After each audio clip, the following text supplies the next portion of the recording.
क्या तुम लोगों ने कभी सोचा है कि तुम जो जीवन जी रहे हो वो तुम्हारा असली जीवन है भी या नहीं? या कहीं तुम एक ऐसे सपने में तो नहीं जी रहे जिसे तुमने ही गढ़ा है अपनी यादों से और अपनी आशाओं से? तुम जागे हो, पर क्या सच में जागे हो, या बस अतीत के पछतावे और भविष्य के छलावे के बीच झूल रहे हो, एक ऐसी नींद में जहां जीवन बार बार तुम्हें पुकारता है लेकिन तुम चूक जाते हो? जिस क्षण में परमात्मा की दस्तक होती है, क्या तुम वहां होते भी हो, या तुम उस दरवाजे के सामने खड़े होकर भी किसी और जन्म, किसी और कल्पना की ओर ताक रहे होते हो? आदमी जीता है सपनों में। उसका जीवन दो ध्रुवों के बीच बंधा है, पहला स्मृति और दूसरा आशा। स्मृति यानी यादें, बीता हुआ अतीत, जिसमें व्यक्ति बार बार लौटता है पछताने, रोने, तड़पने या पुरानी खुशियों में खो जाने के लिए। और आशा यानी वो भविष्य जो अभी आया नहीं, जिसे वो बार बार सजाता है, संवारता है, कल्पनाओं से रंगता है। लेकिन ये दोनों झूठ हैं, क्योंकि ना अतीत का कोई अस्तित्व है और ना ही भविष्य का। सत्य सिर्फ वर्तमान में है, यही क्षण, यही पल, यही और अब।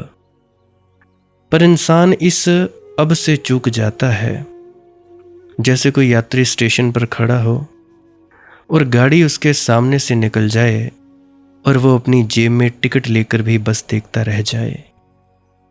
तुम्हारा मन एक भूल भुलैया है। वो तुम्हें ले जाता है वहां जहां कुछ भी नहीं बचा, या वहां जहां अभी कुछ भी आया नहीं। और इसी छल में तुम जीवन खोते जाते हो। क्या यही जीवन है? क्या इसीलिए मिला था यह हीरे जैसा अवसर?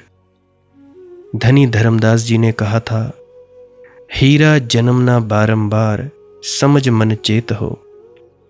यानी यह जीवन एक हीरा है, पर आदमी उसे कंकड़ों पत्थरों की तरह फेंकता जाता है, हर रोज, हर पल।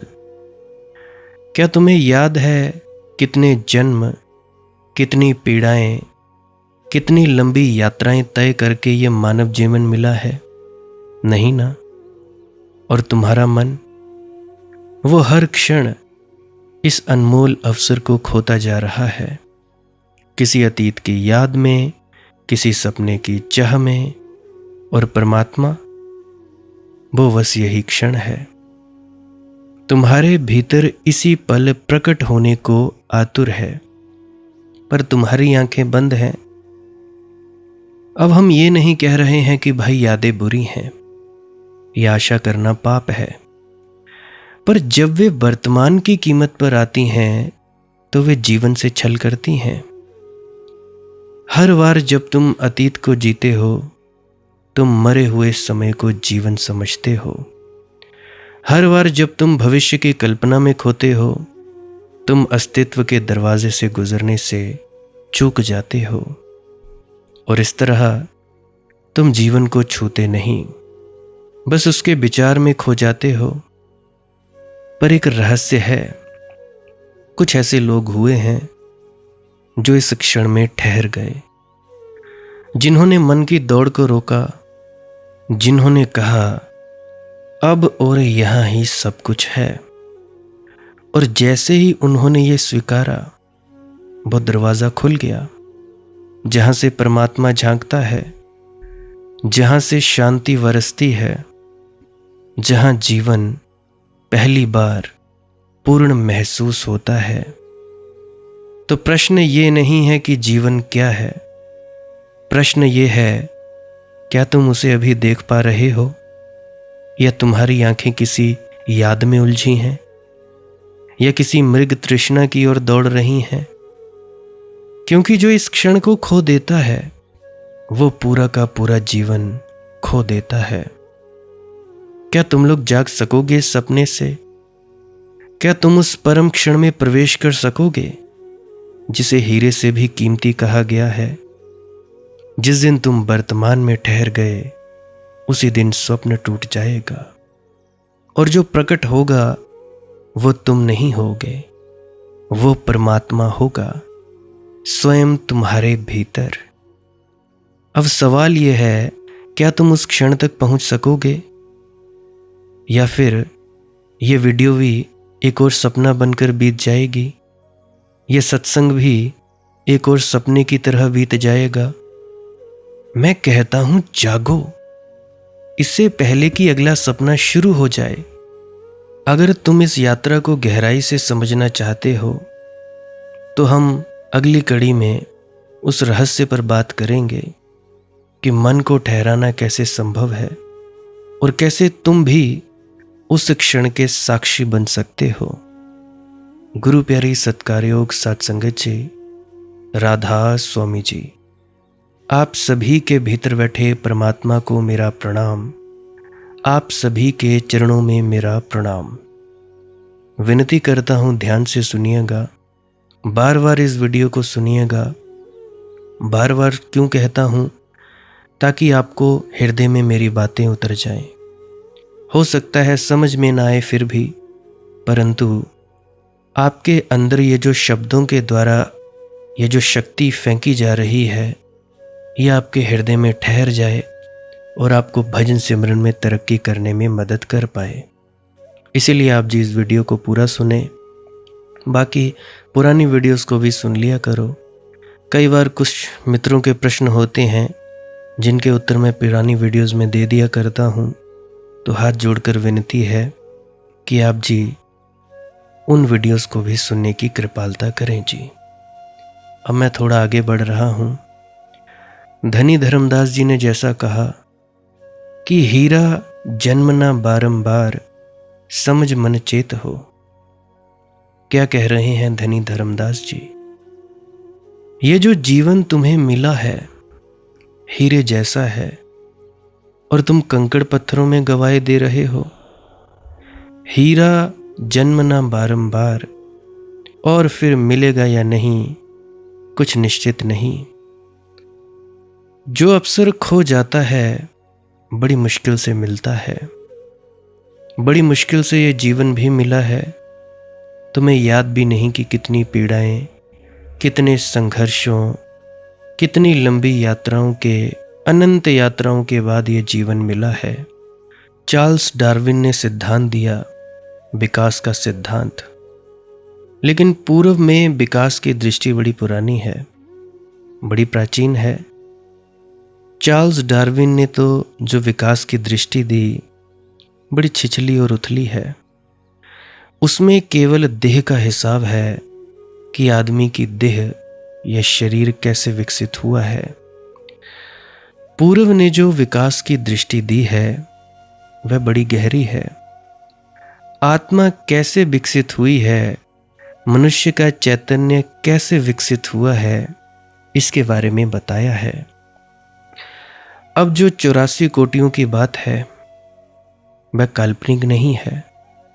धीरे धीरे रत्ती रत्ती लड़कर हम आदमी हो पाए हैं।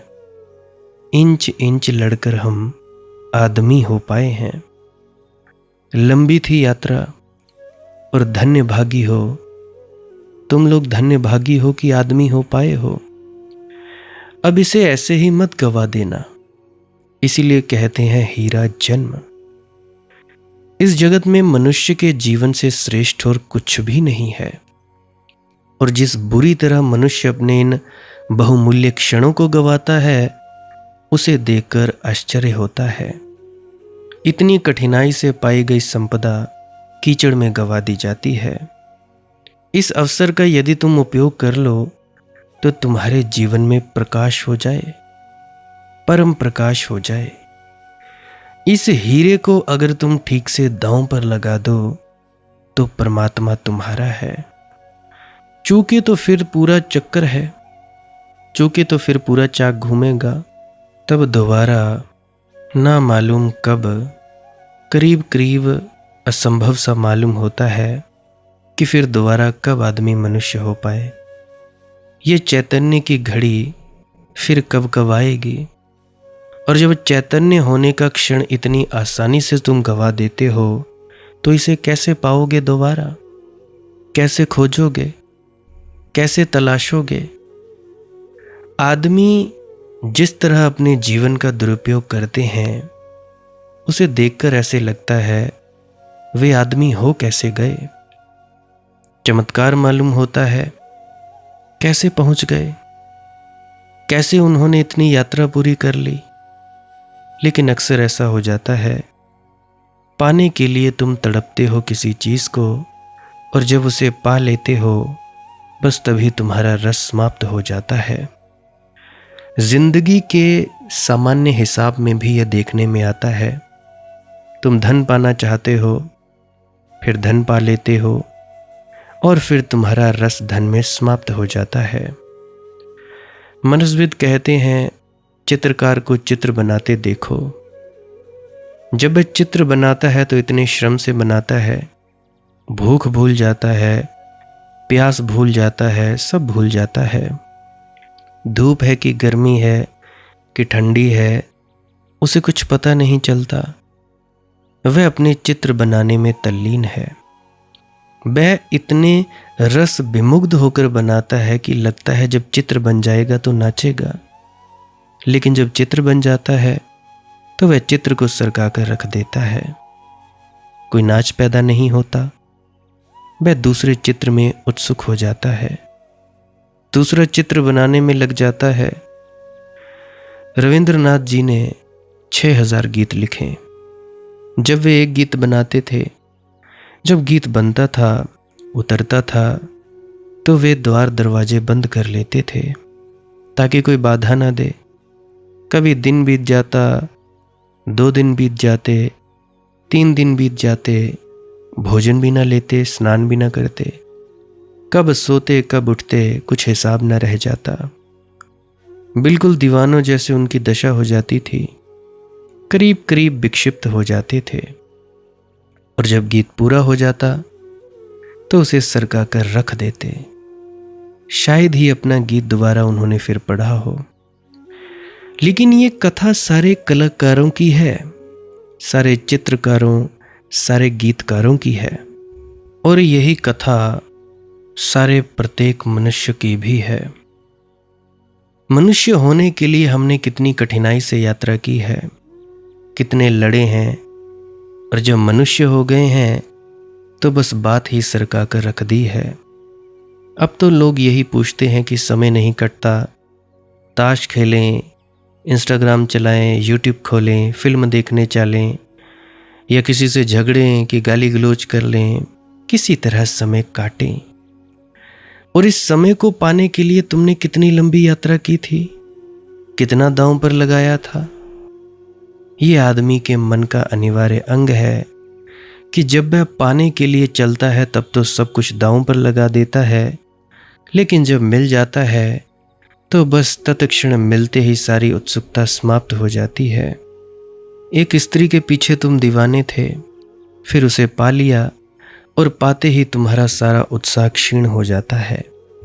एक मकान तुम बनाना चाहते थे, और कितना सोचते थे, रात सोए नहीं, सपने देखते थे, धन इकट्ठा करते थे, फिर मकान बन गया, और बस फिर मकान भूल गया।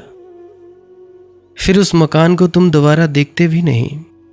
रहते भी हो, उसमें रहते भी हो, तो भी कुछ रस विमुग्ध नहीं हो, तुम कुछ आनंदित नहीं हो। ऐसे ही जीवन के संबंध में भी हुआ है। और चित्र बनाकर ना देखो तो चलेगा, कविता लिखकर फिर ना गुनगुनाओ चलेगा, मूर्ति बनाकर एक तरफ सरका दो, कूड़े कचरे में डाल दो चलेगा, क्योंकि ये सब छोटी मोटी बातें हैं।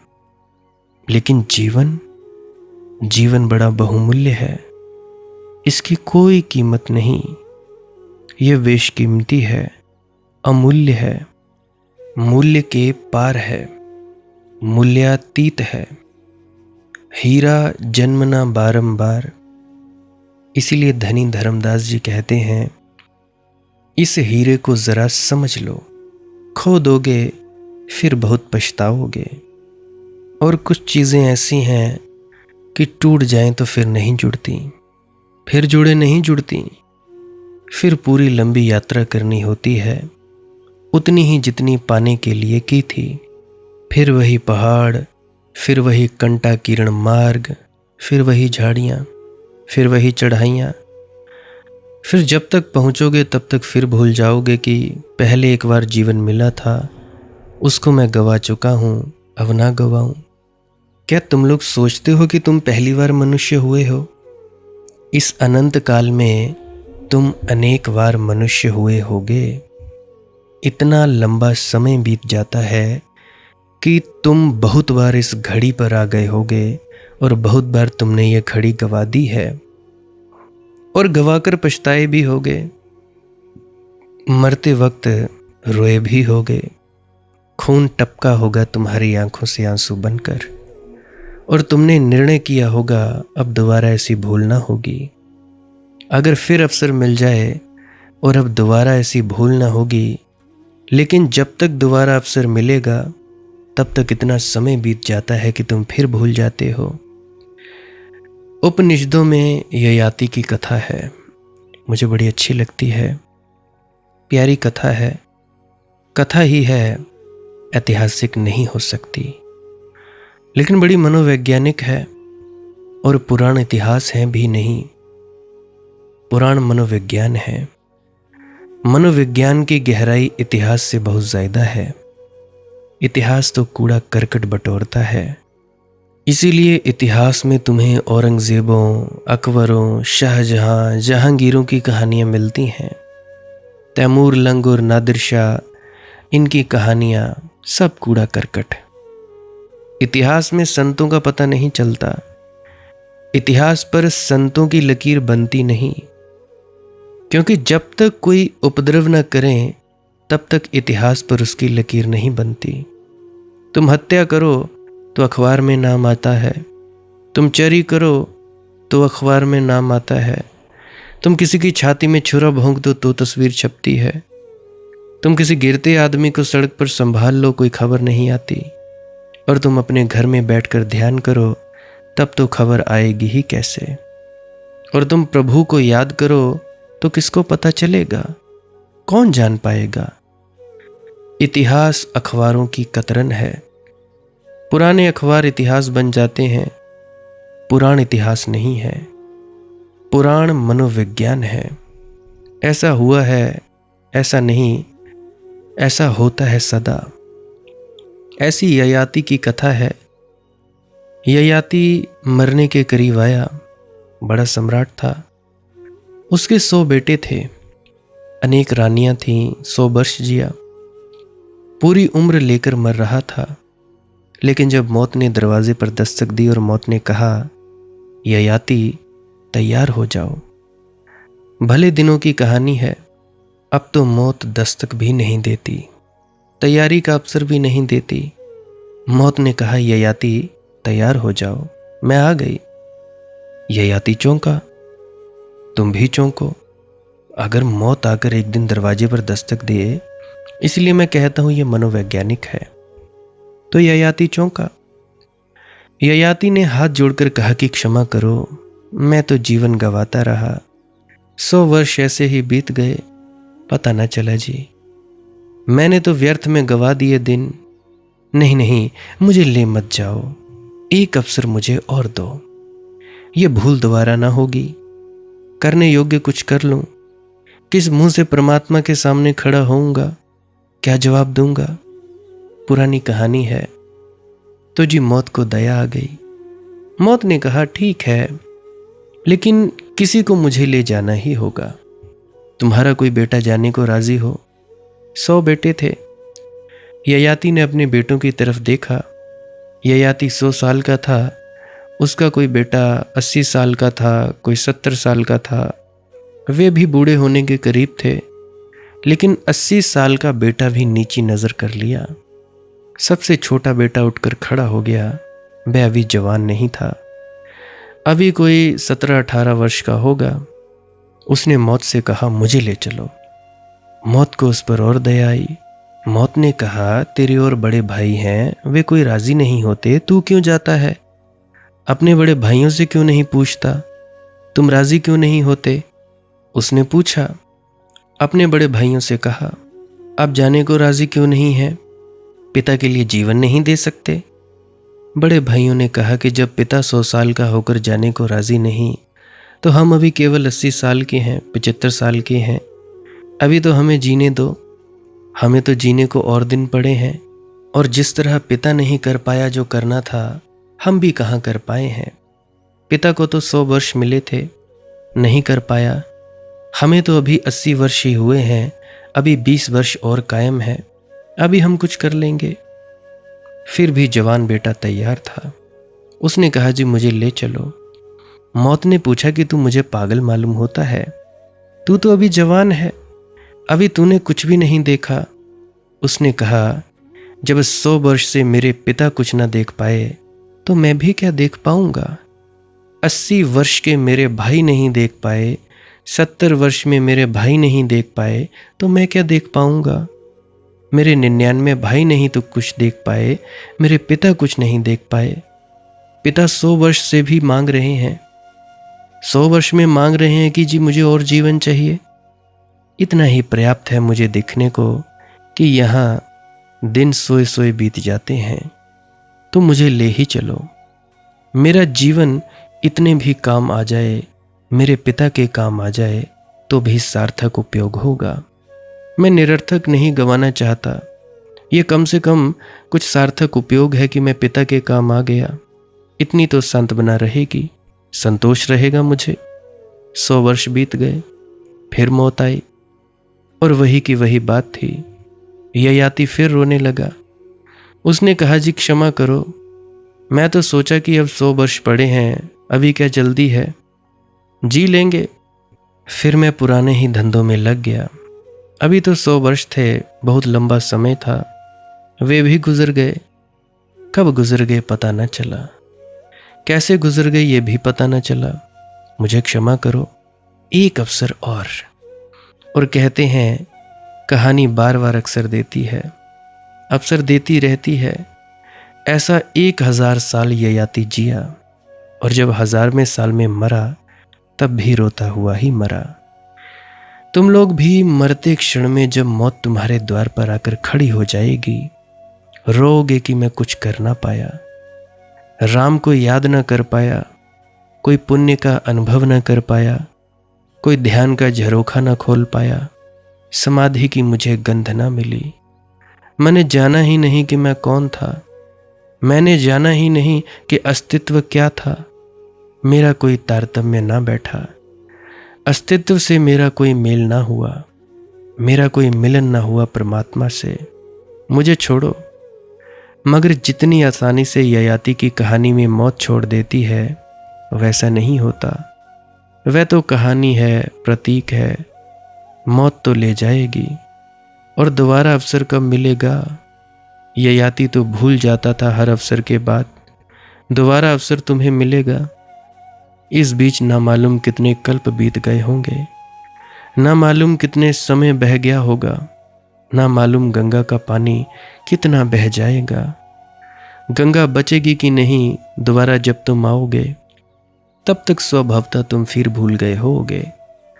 तुम्हें एक जन्म की स्मृति दूसरे जन्म में नहीं रह जाती। तुम फिर से ABC से शुरू करते हो। शायद इस बार जैसा गवा रहे हो वैसा पहले भी गवाया, आगे भी गवाओगे। जागना हो तो अभी जागो, कल पर मत टालो। टालने में ही आदमी भूला है, भटका है। आदमी सोचता है कि चलो ठीक है जी, मनदीप बेटा कहता है या मनदीप भाई कहता है क्षण में हो जाएगा, तो मौत के समय हो जाएंगे। मूर्ख हैं वो लोग जो ये सोचते हैं, निरे मूर्खानंद। उनको कुछ भी अक्ल नहीं है कि मनदीप कह क्या रहा है। अरे मनदीप की छोड़ो, हजारों संत महात्मा आए और गए, आएंगे और चले जाएंगे।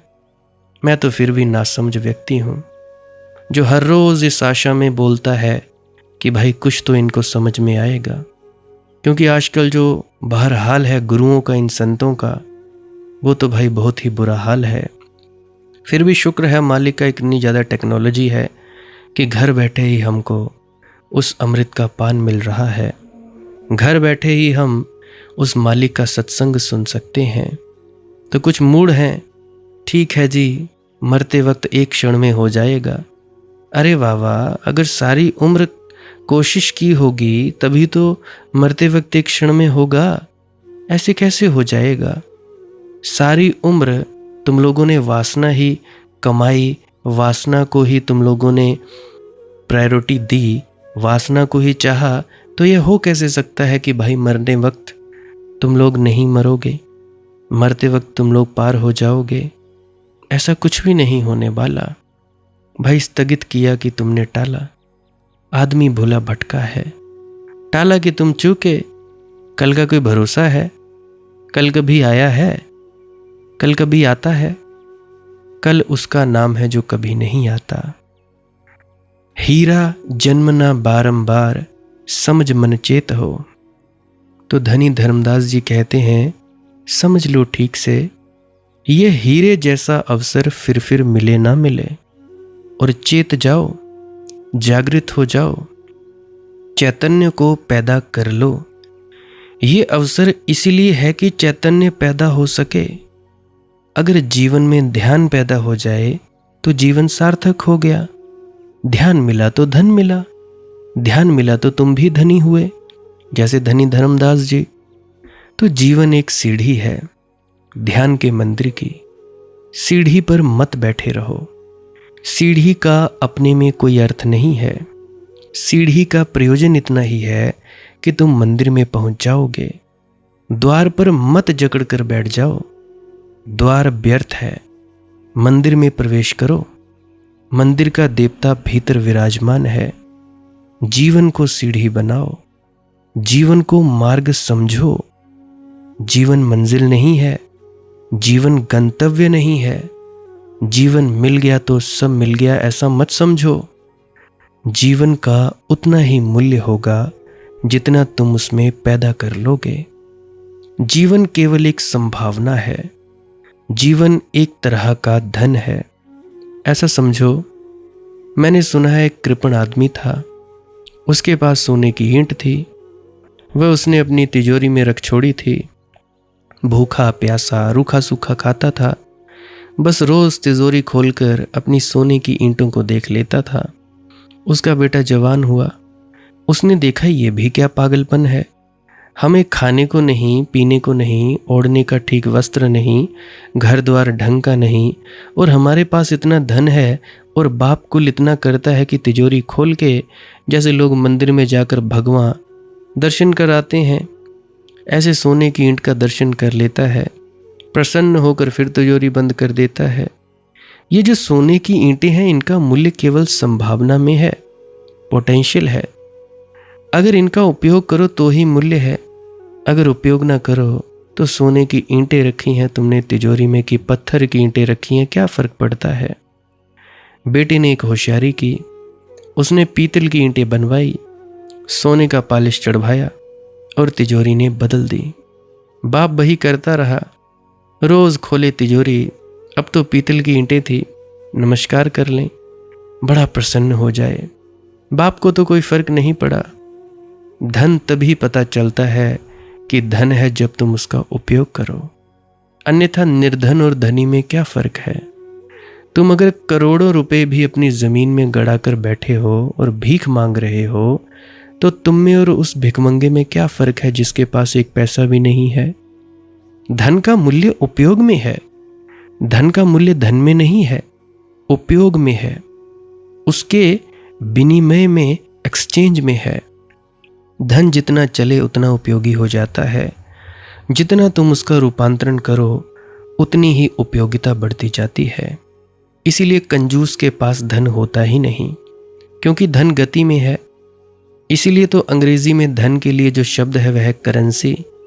करेंसी का मतलब जो चलता रहे, बहता रहे, बहाव, जैसे नदी की धार बहती है चलने में।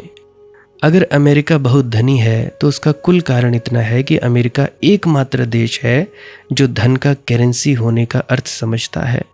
चलता रहे, बहता रहे, अगर ये हमारा देश गरीब है तो उसका कारण यही है कि हम धन को पकड़ना जानते हैं और पकड़ते ही धन व्यर्थ हो जाता है।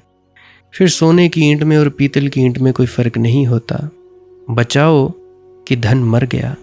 तुमने गर्दन घोंट दी, फैलाओ, उपयोग कर लो। जितना उपयोग कर लेते हो उतना उसका अर्थ है। और यही जीवन धन के संबंध में भी सच है।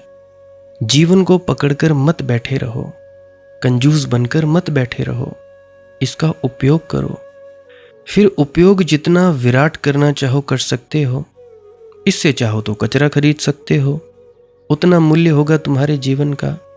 इससे चाहो तो परमात्मा खरीद सकते हो, उतना मूल्य होगा तुम्हारे जीवन का।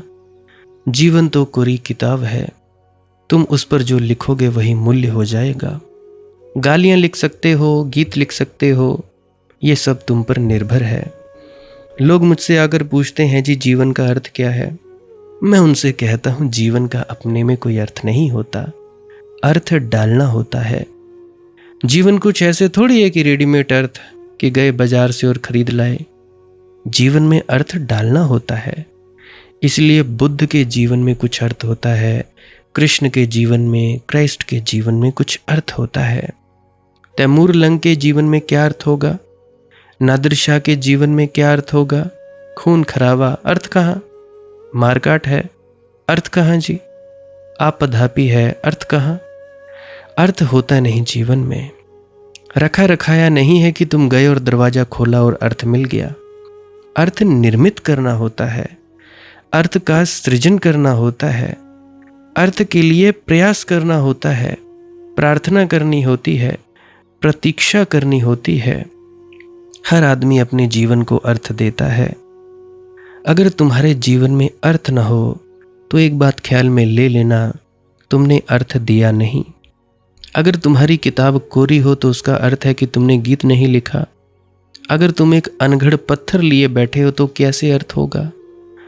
माइकल एंजेलो एक रास्ते से गुजरता था और उसने संगमरमर के पत्थर की दुकान के पास एक बड़ा संगमरमर का पत्थर पड़ा देखा। अनगढ़ था। राह के किनारे उसने दुकानदार से पूछा कि और सब पत्थर संभाल कर रखे गए हैं, भीते रखे हैं, ये पत्थर बाहर क्यों डाला है। उसने कहा कि जी ये पत्थर बेकार है, इसे कोई मूर्तिकार खरीदने को राजी नहीं। क्या आपकी इसमें उत्सुकता है। माइकल एंजेलो ने कहा हाँ मेरी उत्सुकता है। उसने कहा आप इसको मुफ्त ले जाएं, ये टले यहाँ से, जगह तो खाली हो। बस इतना ही काफ़ी है कि यह टल जाए यहाँ से। ये आज 10 वर्ष से यहाँ पड़ा है, कोई खरीदार नहीं मिलता।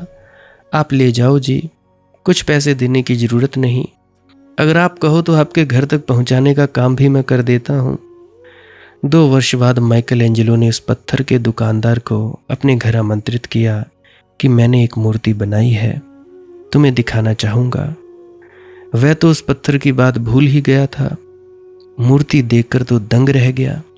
ऐसी मूर्ति शायद कभी बनाई नहीं गई थी। मरियम जब जीसस को सूली से उतार रही है, उसकी मूर्ति है। मरियम के हाथों में जीसस की लाश है, इतनी जीवंत है कि उसे भरोसा नहीं आया। उसने कहा लेकिन ये पत्थर तुम कहाँ से लाए, इतना अद्भुत पत्थर तुम्हें मिला कहाँ। माइकल एंजेलो हंसने लगा। उसने कहा यह वही पत्थर है जो तुमने व्यर्थ समझकर दुकान के बाहर फेंक दिया था और मुझे मुफ्त में दे दिया था। इतना ही नहीं, मेरे घर तक पहुंचवा दिया था। वही पत्थर है। उस दुकानदार को तो भरोसा ही नहीं आया। उसने कहा तुम मजाक करते होगे। उसको तो कोई लेने को भी तैयार नहीं था, 2 पैसा देने को तैयार नहीं था। तुमने उस पत्थर को इतना महिमा, इतना रूप, इतना लावण्य दे दिया। तुम्हें पता कैसे चला कि यह पत्थर इतनी सुंदर प्रतिमा बन सकता है। माइकल एंजेलो ने कहा आंख चाहिए, पत्थरों के भीतर देखने वाली आंख चाहिए। अधिकतर लोगों के जीवन अनगढ़ रह जाते हैं। 2 कौड़ी उनका मूल्य होता है, मगर वह तुम्हारे ही कारण। तुमने कभी तराशा नहीं, तुमने कभी शैनी नहीं उठाई, तुमने कभी अपने को गढ़ा नहीं, तुमने कभी इसकी फिक्र ना की कि यह मेरा जीवन जो भी अनगढ़ पत्थर है एक सुंदर मूर्ति बन सकता है। इसके भीतर छिपा हुआ क्राइस्ट प्रकट हो सकता है। इसके भीतर छिपा हुआ बुद्ध प्रकट हो सकता है। वस्तुतः माइकल एंजेलो के जो शब्द थे वे ये थे कि मैंने कुछ नहीं किया है। मैं जब रास्ते से निकलता था, इस पत्थर के भीतर पड़े हुए जीसस ने मुझे पुकारा कि माइकल एंजेलो मुझे मुक्त करो। उनकी आवाज़ सुनकर ही मैं इस पत्थर को ले आया। मैंने कुछ किया नहीं, सिर्फ जीसस के आसपास जो व्यर्थ के पत्थर थे वे छांट दिए हैं। जीसस प्रकट हो गए। प्रत्येक व्यक्ति परमात्मा को अपने भीतर लिए बैठा है। थोड़े से पत्थर छांटने हैं, थोड़ी छैनी उठानी है। उस छैनी उठाने का नाम ही साधना है। और ध्यान रखना, अगर तुम्हें अनगढ़ हीरा भी मिल जाए तो पहचान न सकोगे। जब पहली दफ़ा कोहिनूर जिसको मिला था वह पहचाना ही नहीं था कि कोहिनूर है। उसने तो अपने बच्चों को खेलने को दे दिया था रंगीन पत्थर। सोच भी नहीं सकता था कि इतनी बहुमूल्य चीज़ है। बच्चे खेलते रहे थे, कई दिनों तक खेलते रहे थे। आज कोहिनूर जगत का सबसे बड़ा हीरा है। और तुम्हें पता है, जिस आदमी को मिला था उससे अब वजन कोहिनूर का घटकर 1/3 रह गया है। इतना तराश गया है, वजन घट गया है, कीमत बढ़ गई है। वजन रोज घटता गया है और कीमत रोज बढ़ती गई है। जब कोई आदमी अपने भीतर के हीरे की तलाश में है, तराश है, उसको तराशता है, तो एक दिन वजन बिल्कुल समाप्त हो जाता है, भारहीन हो जाता है और मूल्य ही मूल्य रह जाता है। पंख लग जाते हैं, आकाश में उड़ने की क्षमता आ जाती है। हीरा जन्मना बारंबार, समझ मन चेत हो। जैसे कटी पतंग पशाण, भय पशु पक्षी। जल तरंग जल माही, रहे कच्छा ऊक मच्छी। अंग उघारे रहे सदा, कवहू ना पावे सुख। सत्य नाम जाने बिना, जन्म जन्म बड़ रुख। कहते हैं, जरा देखो, अपने चारों तरफ देखो, कटी पतंगों को देखो, मगर मच्छियों को देखो। ये जीवन की जो अलग अलग योनियां हैं, इनको गौर से देखो। ये सब तुम्हारी योनियां हैं, इनसे तुम होकर आए हो। इनसे बड़ी मुश्किल से तुम मुक्त हो सके हो। बड़ी चेष्टा से, बड़े श्रम से तुम किसी तरह इन कारागाहों के बाहर आ गए हो। तुम्हें मनुष्य की स्वतंत्रता और गरिमा मिली है। ऐसा ना हो कि बस सोच लो कि घर आ गया। घर अभी आया नहीं, अभी घर आ सकता है। यह पहला मौका है। मनुष्य होने के बाद घर आने का मौका है, क्योंकि अब तुम चेत सकते हो। चेत जाओ तो परमात्मा का पता चल जाए। जितनी तुम्हारी चेतना ऊंची उठेगी, उतनी ऊंचाइयों का तुम्हें पता चलेगा। और मनुष्य की चेतना अंतिम सीमा तक उठ सकती है। यही तो संतों की कथा है, यही तो गुरु नानक की, यही तो बाबा कबीर की, यही तो हज़रत मोहम्मद की, मैसूर की, यही तो कथा है उनकी, जो जागे, जो चेते, जिन्होंने अपने जीवन को और बड़े जीवन को पाने के लिए समर्पित किया। है आखिरत का खौफ गमे दीनवी के बाद, एक और जिंदगी भी है इस जिंदगी के बाद। एक और जिंदगी भी है, इसे याद करो और तुम बिल्कुल आखिरी किनारे पर आकर खड़े हो, जहां से छलांग लग सकती है। इसलिए हीरा जन्म कहा है आखिरत का खौफ गमे दीनवी के बाद, एक और भी जिंदगी है इस जिंदगी के बाद। बाइज़ ये जिंदगी कहीं बेकार हो ना जाए, तू बंदगी पर नाज ना कर बंदगी के बाद। लोग अहंकारों में जिंदगी गंवा रहे हैं, और कभी कभी ऐसा भी हो जाता है कि धर्म में भी उत्सुक हो जाते हैं, मगर अहंकार पीछा नहीं छोड़ता। तो अहंकार धर्म को भी नष्ट कर देता है। तब लोग प्रार्थना की अकड़ से भर जाते हैं, साधना की अकड़ से भर जाते हैं। तू बंदगी पर नाज न कर बंदगी के बाद। अगर नाज किया, अगर अकड़ आ गई, अगर अस्मिता आ गई, अहंकार आ गया, तो बंदगी व्यर्थ हो गई। मनुष्य को इतना चेतना है कि अहंकार के बाहर हो जाए। तुम और बहुत सी चीजों के बाहर होते हुए हो। पत्थर में थे किसी दिन, बाहर हुए पौधे हुए, पौधे में थे किसी दिन, जमे थे जड़ जमीन में मुक्त न थे, पशु हुए चलने की क्षमता आई। अगर तुम जीवन को गौर से देखो तो जीवन के विकास की कथा स्वतंत्र की कथा है। इसीलिए तो हम परम अवस्था को मोक्ष कहते हैं, सचखंड कहते हैं। अंतिम अवस्था को स्वतंत्रता कहते हैं। क्यों? पत्थर से परमात्मा तक की यात्रा को अगर गौर से देखोगे तो उसी योनि को हम ऊंची योनि कहते हैं जो पिछली योनि से ज्यादा स्वतंत्र है। चट्टान की स्वतंत्रता पौधों से कम है। पौधे कम से कम हवा में नाच तो सकते हैं, चट्टान उतना भी नहीं कर सकती। पौधे कम से कम ऊपर की तरफ बढ़ तो सकते हैं, चल नहीं सकते, मगर आकाश की तरफ थोड़ी यात्रा तो कर सकते हैं। चट्टान वह भी नहीं कर सकती। पौधे उदास होते हैं, अब इसके वैज्ञानिक प्रमाण हैं, और आनंदित होते हैं, इसके भी वैज्ञानिक प्रमाण हैं। चट्टान को उतनी भी सुविधा नहीं, उतनी भी स्वतंत्रता नहीं। चट्टान बड़ा कारागृह है, एक कैद, जंजीरें ही जंजीरें हैं। लेकिन पौधे की तकलीफ यह है कि उसके पैर जमीन में गड़े हैं, वह चल नहीं सकता, थोड़ा थोड़ा सरक सकता है। कुछ पौधे हैं जो थोड़ा थोड़ा सरकते हैं। अगर जल स्रोत खत्म हो जाए तो कुछ पौधे हैं, थोड़ा बहुत ज़्यादा नहीं, लंबी यात्रा नहीं कर सकते, मगर कुछ फीट सरक सकते हैं। धीरे धीरे जिस तरह जल स्रोत हो, जिस तरफ हो, उस तरफ की जड़ें बड़ी हो जाती हैं। जिस तरफ जल स्रोत ना हो, उस तरफ की जड़ें सिकुड़ जाती हैं, टूट जाती हैं, और धीरे धीरे पौधा सरक पाता है। दलदल में पौधे सरकताते हैं थोड़े थोड़े, क्योंकि ज़मीन पौली होती है, तरल होती है, मगर स्वतंत्रता ज़्यादा नहीं है। पशुओं की स्वतंत्रता ज़्यादा है, चल सकते हैं। अगर यहाँ जल नहीं मिलेगा तो 10 मील दूर जाकर पी सकते हैं। अगर यहाँ भोजन नहीं मिलेगा तो कहीं और भोजन की तलाश कर लेंगे।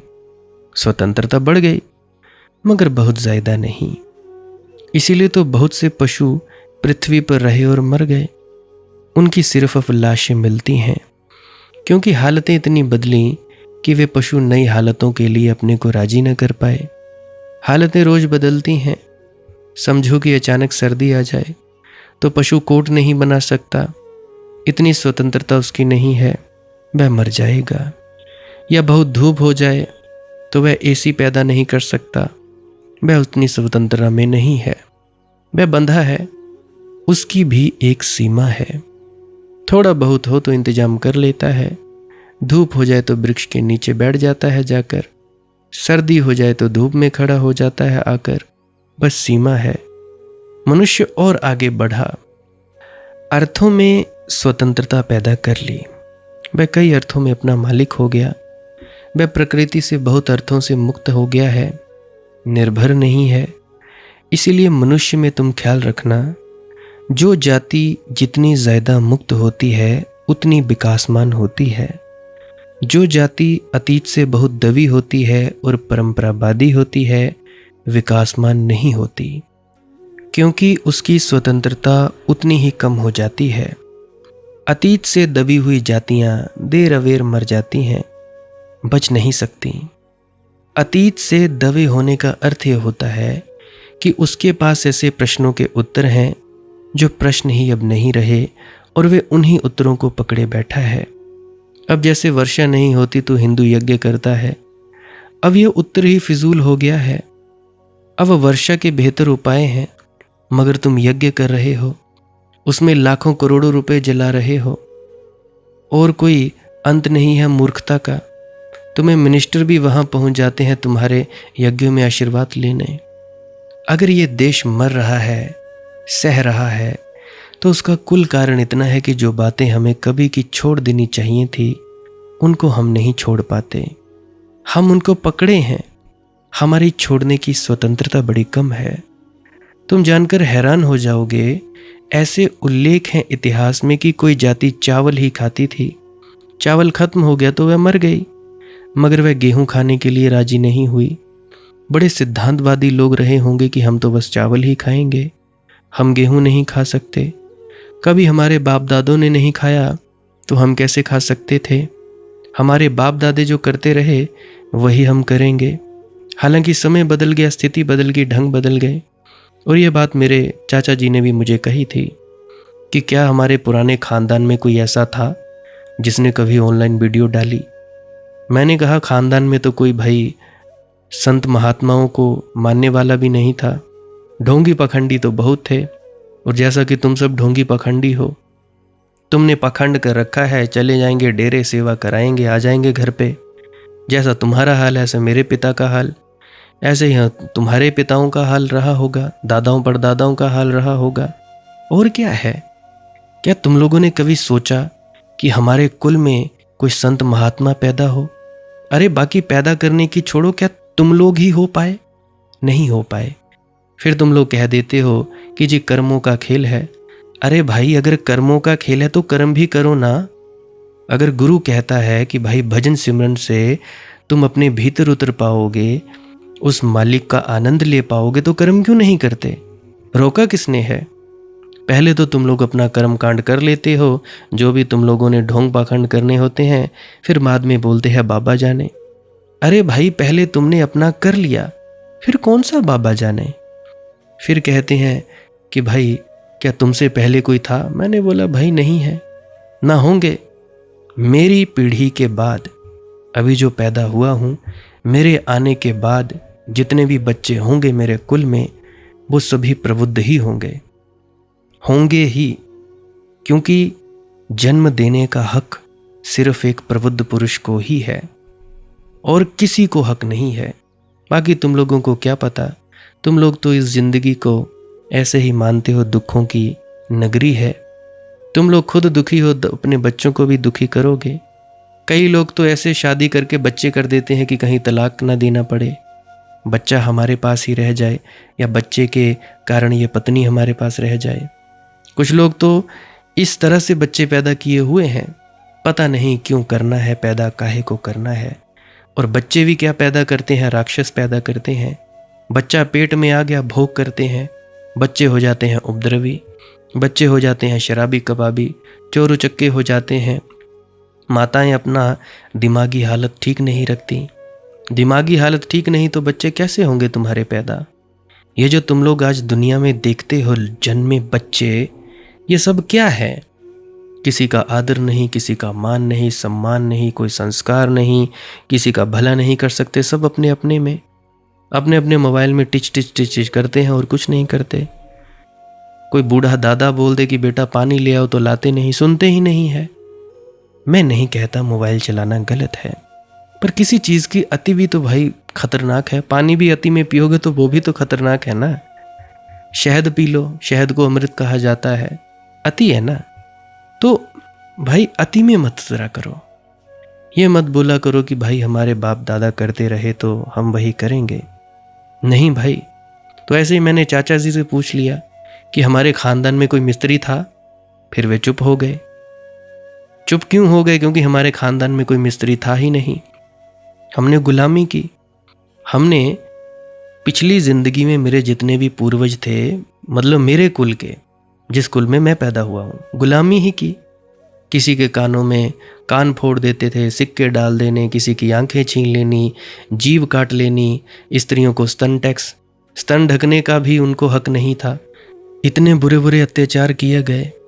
तो भाई हमारे कुल में कोई मिस्त्री नहीं था, कोई ये नहीं था, वो नहीं था, तो हम क्यों ना आगे बढ़ें? हम क्यों ना शिक्षा ग्रहण करके आगे बढ़ें? तब मेरे चाचा के पास कोई जवाब नहीं था। देखो, जीवन नए उत्तर मांगता है, लेकिन तुम अपने बाप दादाओं के जड़ों में जमाए बैठे हो। तुम्हारे बाप दादे यज्ञ करते थे जब पानी नहीं गिरता था। अब ज़्यादा बेहतर उपाय है, पेपरमेंट का छिड़काव कर दो बादलों में और पानी गिरेगा। थोड़ा बर्फ का छिड़काव कर दो बादलों में और पानी गिरेगा। रूस में पानी गिराया जा रहा है, रेगिस्तान लहलहाते हैं, बगीचे हो गए हैं, और हिंदुस्तान में लहलहाचे बगीचे धीरे धीरे रेगिस्तान होते जा रहे हैं। और तुम ये यज्ञ कर रहे हो, करोड़ों रुपए यज्ञ में जलाते हो, करोड़ों रुपए इन कथावाचकों को देते हो। मजा यह है कि वर्षा होकर और गेहूं तो पैदा नहीं होता, तो तुम्हारे पास थे वे यज्ञ में जल जाते हैं। वर्षा होकर या यज्ञ से गऊ का दूध तो नहीं बढ़ जाता, लेकिन गऊ के पास जो दूध था, घी था, वह भी यज्ञ में चला जाता। तो ये सब मूढ़ता है। जितनी मूढ़ता होती है उतनी परतंत्रता होती है। हमारे देश में मूढ़ता के सिवाय कुछ नहीं है। अभी हाल ही में एक वीडियो देख रहा था, कुछ मूढ़जन कह रहे थे कि भाई खाने को रोटी ना मिले हम मंदिर ही मंदिर बनवाएंगे। कैसे मूढ़ लोग हैं। मैं नहीं कहता कि भाई मंदिर मत बनवाओ, मस्जिदें मत बनवाओ, बनवाओ ज़रूर बनवाओ, तुम्हारी मौज है, जो करना करो, पर खाने को रोटी नहीं होगी उस मंदिर में जाएगा कौन? फिर बनवा काहे को रहे हो? इतने ज़्यादा मूढ़मती लोग इस दुनिया में पैदा हो गए हैं। और आजकल का युवा क्रिकेट के मैच देखता है, T20 देखता है, अपने आप को भटकाए जा रहा है। कुछ तो लड़ रहे हैं, मार रहे हैं। एक ने तो गोली मार दी कि तूने कैसे कह दिया कि भाई मेरी टीम नहीं जीतेगी, जीतेगी तो RCB जीतेगी, जीतेगी तो ये टीम जीतेगी। कैसे कैसे मूढ़ लोग हैं, इन क्रिकेट के खिलाड़ियों के पीछे पड़े हैं। अरे भाई, जितना संघर्ष उन्होंने किया उतना तुम कर लो, क्या दिक्कत है? अपने अपने फील्ड में काम करो ना। इस देश में ज़रूरत है भाई शिक्षा की, इस देश में ज़रूरत है भाई अच्छी हॉस्पिटल्स की, इस देश में ज़रूरत है अच्छे शिक्षकों की। तुम वो क्यों नहीं बन जाते? फालतू में कोई बोलता है, इंस्टाग्राम पर किसी ने गाली निकाल दी तो वहाँ लड़ रहे हैं, कमेंट्स में लड़ रहे हैं, कोई मैसेज पर आकर बोल रहा है, कोई कॉल कर रहा है, कोई भगदड़ों में मर रहे हैं, कोई कुछ हो रहा है तो कोई कुछ हो रहा है। क्या ये है हमारा विश्वगुरु भारत? ऐसे तो नहीं बन सकता भाई। कागजों में है, बाकी सच में तो है नहीं। सच में कहूं तो विश्वगुरु तो हम है नहीं, हो ही नहीं सकते। जहां की शिक्षा की व्यवस्था इतनी महंगी हो, इतनी घटिया प्रणाली हो, इतने महंगी फीसें हो, वहां कैसे बनेगा भारत विश्वगुरु? सबसे ज़्यादा युवा इस देश में है। युवाओं को ही खत्म कर दो, मोबाइल फ़ोन पकड़ा दो, नष्ट कर दो, पॉर्न देते जाओ, दिखाते जाओ, इंस्टाग्राम पर नाचते जाओ नंगे, बस कर दो खराब। डिस्ट्रैक्ट हो रहे हैं भाई। पहले खाने को रोटी चाहिए, तुम जितना मर्जी कर लो।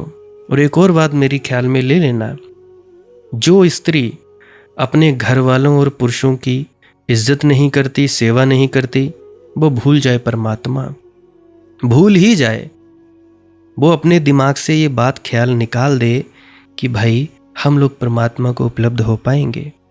और जो पुरुष अपनी स्त्री की इज्जत नहीं करते, बात नहीं सुनते, अपने घर वालों की इज्जत नहीं करते, वो भी भूल जाए। ये पुरुष और स्त्री दोनों के लिए हैं। जो सोचते हैं कि हम भाई दुख देकर परमात्मा को उपलब्ध हो पाएंगे, भूल है भाई, भूल। स्त्री को चाहिए पुरुष की खिदमत करे, और पुरुष को चाहिए स्त्री की खिदमत करे और इज्जत करे। अगर तुम लोग ऐसा नहीं कर सकते, फिर भूल जाओ। लाख चाहे भजन सिमरन करो, टैं टैं करो, राम राम करो, 5 नाम जपो, जो मर्जी करते रहो। बेशक चाहे गुरु से अपने सिर पर हाथ रखवा लो। मैं देखता हूँ तुम्हारे दिलों में कुछ है और बाहर कुछ है। मुखौटों पे मुखौटे, मुखौटों पे मुखौटे, कब उतारोगे? इंसान का जन्म मिला था प्रेम प्यार के लिए, परमात्मा को उपलब्ध हो जाने के लिए। अरे छोड़ो परमात्मा की उपलब्धि, इंसान ही बन जाओ। इंसान कब बनोगे? कब बनोगे तुम अच्छे इंसान? बच्चों का हाल देखो तो, बूढ़ों का हाल देखो तो बुरा। कैसी कैसी बेईमानियां करते हैं, बेइज्जतियां करते हैं। स्त्री को चाहिए अपने पुरुष की इज्जत करे, पुरुष को चाहिए स्त्री की इज्जत करे। और जो पुरुष स्त्री की इज्जत नहीं करता, उसके घर से जो भी पैसा है, धन दौलत समृद्धि सब चली जाती है। और जो स्त्री पुरुष से क्लेश करती है, उसके घर से भी सब सुख समृद्धि चली जाती है। भाई दोनों सीढ़ियां हैं। रेल की पटरी देखी ना, एक भी पटरी इधर से उधर हुई तो ट्रेन गिर जाती है। तो स्त्री और पुरुषों को शर्म चाहिए। तुम लोग मेरे सामने कुछ कहते हो, कुछ करते हो, और पीठ पीछे कुछ करते हो। ये मत सोचा करो कि मुझे पता नहीं लगता, पता सब लगता है। घट घट के अंतस की जानत, घट घट के अंतस की जानता है वो परमात्मा। तो भाई थोड़ा शर्म किया करो। दिखावे के लिए ही मत करो कुछ भी। असल में अच्छे इंसान हो जाओ। अगर तुम 10,000 लोग भी अच्छे इंसान हो जाओगे, 10,000 लोग भी अपने बच्चों को अच्छे संस्कार और शिक्षा दे पाओगे, तो 10,000 से बात कहीं की कहीं बनेगी, कहीं की कहीं हो जाएगी। देखो भाई, रहना तुम लोगों ने है, अगले जन्म तुम्हारे होंगे, रहोगे इस देश में या इस पृथ्वी पर, तो ये तुम्हारा फर्ज है। बाकी भाई हमारा क्या है, हम तो जन्म ना लेंगे ना लेना है, हम तो आएंगे नहीं। तो जब हम आएंगे ही नहीं तो आपके लिए ही ये मैं सलाह दे रहा हूँ, तो जब तक हो तब तक ढंग से तो रहो। ये पृथ्वी है, पृथ्वी को बचाओ, पेड़ लगाओ, अपने बच्चों को अच्छे संस्कार दो। देखो बच्चे कर क्या रहे हैं मोबाइल फ़ोन पर। हाँ ठीक है भाई, तुम लोग प्रेम में पड़े हो, कोई बात नहीं, कोई बड़ी बात नहीं है, कोई बुरी बात नहीं है, परंतु तुम उलट सीधी हरकतें कर रहे हो, इंस्टाग्राम पर गालियां निकाल रहे हो, फेसबुक पर कुछ भी उल्टा सीधा कर रहे हो। ये क्या है? इससे अच्छा तुम जितना 2-4 घंटे बर्बाद करते हो, उतनी देर में तुम कुछ काम सीख लो, बढ़िया काम सीख लो, काम सीख लो, कोई बढ़िया रोजगार पैदा करो, रोजगार पैदा करो, 10 व्यक्ति और काम पर रखो, 10 व्यक्ति काम पर रखोगे, उनको भी रोजगार पैदा हो जाएगा। तो कुछ ना कुछ सोचते क्यों नहीं भाई, कुछ ना कुछ करते क्यों नहीं?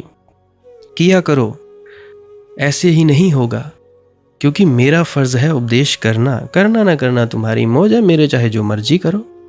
अब जो व्यक्ति जहर खाना चाहता हो, मैं कैसे रोक सकता हूँ? खाओ, मजे से खाओ और मरो, भोगो दुख। तो मेरी आप लोगों से विनम्र प्रार्थना है, थोड़ा ठीक हो जाओ, सुधरो। ये मानस देह है, इसको कोड़ियों के बदले में मत गवाओ। आज के लिए बस इतना ही। अगर आप लोगों में से किसी की कोई प्रार्थना है, दुख तकलीफ है, आप कमेंट में लिख सकते हो। बाकी प्रार्थना करना हमारा फ़र्ज़ है, बाकी आगे मालिक की मौज है।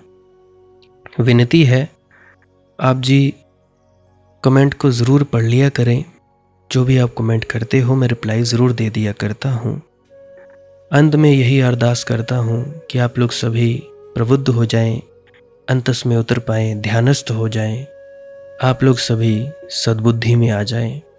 अनहद नाद जिनकी चालू नहीं हुई है, भजन सिमरन का पता नहीं कि होता क्या है, श्वास क्रिया का पता नहीं कि क्या होती है, अभी मैं वो क्लिप लगाए दे रहा हूँ। विनती है आपके चरणों में कि वो क्लिप को ज़रूर सुन के जाइएगा। भजन सिमरन क्या है? भजन और सिमरन 2 अंग हैं। सिमरन है कुछ शब्दों का जाप करना जो आपको आपके सद्गुरु द्वारा बताए जाते हैं। कोई भी जाप हो सकता है, कोई भी शब्द हो सकते हैं। करना क्या है? किसी कमरे में बैठ जाइए, या रात को बैठ सकते हैं, सुबह बैठ सकते हैं, या जब भी आपको फुर्सत के लम्हे मिले बैठ सकते हैं। तो जब बैठें तो शरीर को बिना हिलाए डुलाए बैठना है। जो बैठ नहीं सकता तो वो लेट जाए, जो चौकड़ी नहीं मार सकता वो टांगे सीधी कर ले। कोशिश ये रहनी चाहिए कि ज़्यादा से ज़्यादा वक्त शरीर को बिना हिलाए डुलाए बैठा जाए। उसके बाद अपने शब्दों का जाप शुरू कर दें। आंख बंद रखें, आंखों पर ज़्यादा जोर नहीं लगाना है, कोई कष्ट नहीं देना है, नहीं तो सर में दर्द होगा और फिर आप लोगों को परेशानी हो सकती है। तो आपने क्या करना है? चुपचाप शांत होकर बैठे रहना है, शब्दों का जाप शुरू कर देना है। जितनी देर भी आप करना चाहो, आधा घंटा, पौना घंटा, 10 मिनट, 15 मिनट, या जितनी भी आपको आपके सद्गुरु द्वारा दिया गया निर्देश है, जितना निर्देश है उसका पालन कीजिए। और उसके बाद दूसरा स्टेप करना बड़ा ही ज़्यादा ज़रूरी है। वो क्या है? वो उसी अवस्था में बैठे रहें या आसन भी बदल सकते हैं। ये जो शब्दों का जाप होता है ये एकाग्रता के लिए होता है, ताकि मन की एकाग्रता आ जाए। और जब मन की एकाग्रता आ जाए फिर दूसरा कदम क्या है? धुन सुनने के लिए बैठना। चुपचाप बैठे रहें, आंख बंद है, शब्दों का जाप बंद कर देना है। और अगर कोई भी आपके गुरु महाराज है, उनको आप स्मरण कर रहे थे, याद कर रहे थे, आंखों के सामने शक्ल ला रहे थे, तो उसको लाना बंद कर दीजिए। शब्द धुन सुन रही है तो सुनते रहिए, आंख बंद करके अंधेरे में ही टिके रहें। टिके रहना है और ये इच्छा नहीं करनी है कि कुछ दिखे, कहीं पहुंचा जाए, परमात्मा को पाना है, ये करना है, वो करना है। याद रखें, ना कुछ समझना है ना कुछ देखना है। ऐसे ही अज्ञानी होकर इसी अंधेरे में पड़े रहें। इसी अंधेरे में पड़े रहना है, बस उसके बाद जो होगा सो होगा। और अगर कोई अनुभव हो भी गया तो इससे ये नहीं कि अगली बार फिर से कामना करनी है कि ये वैसे ही हो। कामना ही सबसे बड़ी अड़चन है, इच्छा ही सबसे बड़ी अड़चन है, किसी चीज़ की तृष्णा करना ही सबसे बड़ी अड़चन है, मांग ही वासना है। अगर परमात्मा चाहिए तो कुछ नहीं मांगना है, चुपचाप बस बैठो, अपने आराम में बैठो, अपने विश्राम में बैठो। धीरे धीरे धीरे वो होगा जो होना चाहिए।